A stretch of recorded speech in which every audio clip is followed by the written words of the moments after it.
All right, we're gonna talk about the shoulder just a little bit. I've got Michael here with Iron Standard. These are great movements to go through just to get some blood flow going. I'm gonna demo some stretching stuff that we can do, some mobility stuff to open the joint up. We talked about a lot of pain in the front of the shoulder, the top of the shoulder, even some up into the trap in the back, and this should help take care of that. Remember, always turn it on, then use it. Afterwards, if you wanna get some stretches in to kind of hold that elasticity in the muscle, that's the best time to do it. Always do your static stretches after you've warmed up. We're gonna do dynamic to get going. Cool. Good? Yep, sounds good. So we're going to show you one of this one, guys. What I'll have Colby do is he's going to lay kind of first on the stomach right here. Right, so you can do this on a bench press, right? You can lay on the ground if you guys got room in the space you're at. What Colby's going to do is he's going to take this band and he's going to try to pull it apart overhead, just like this. Now he's going to hold that tension the entire time, okay? Now you want this band, right, to be going right behind your head whenever you start pulling down. And then come forward. Right? Now you notice here that Colby's actually keeping his head in a really good position, right? We don't want your head to start cranking down really hard or cranking up really hard. Keep your head nice and neutral, just like that. You'll do these about 12, 15 times to where you start to feel a little blood pump in the shoulders and your upper back. And then relax, perfect. All right guys, so we're gonna show you the next one. So what Colby's gonna do is we're gonna get one of these bands and we're gonna hook it up to a rig or a pole or wherever you're at, just like this. You see how Colby's getting down on the ground, okay? He's gonna take that band and he's gonna put it right here at the bend of your shoulder, all right?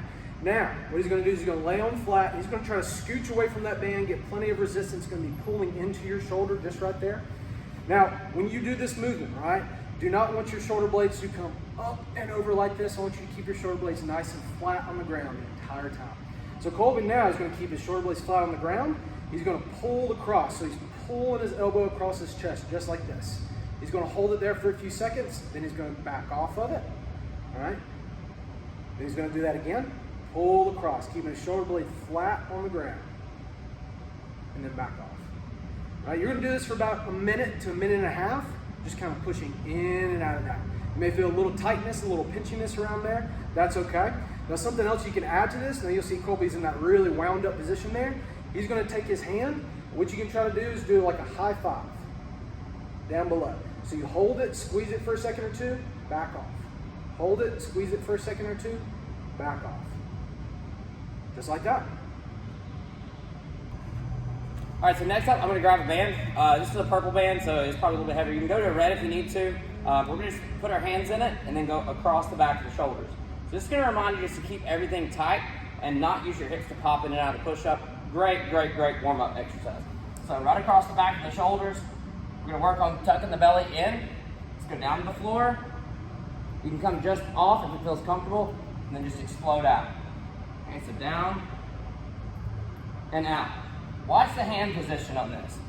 A lot of people, it's okay to move the hand position around, and that moves it into different muscle groups. That's okay, especially when you start fatiguing, but on this specifically, if we're way out here, it's gonna be entirely too much across the joint, and you're trying to load through. So this will probably be one that's better to kind of keep the elbows tucked in, or a little more neutral, control the downside, and then come out. So those are just a few movements we can use to prep ourselves for work.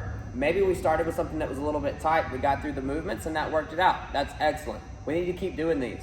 If not, maybe we're moving through and we're unable to do some of these movements. There's a reason why you're having that nagging pain. There's a reason why we couldn't get in these movements. The guys at Iron Standard can help you identify why, the cause, and create a plan to move forward so that we don't have to deal with that long term.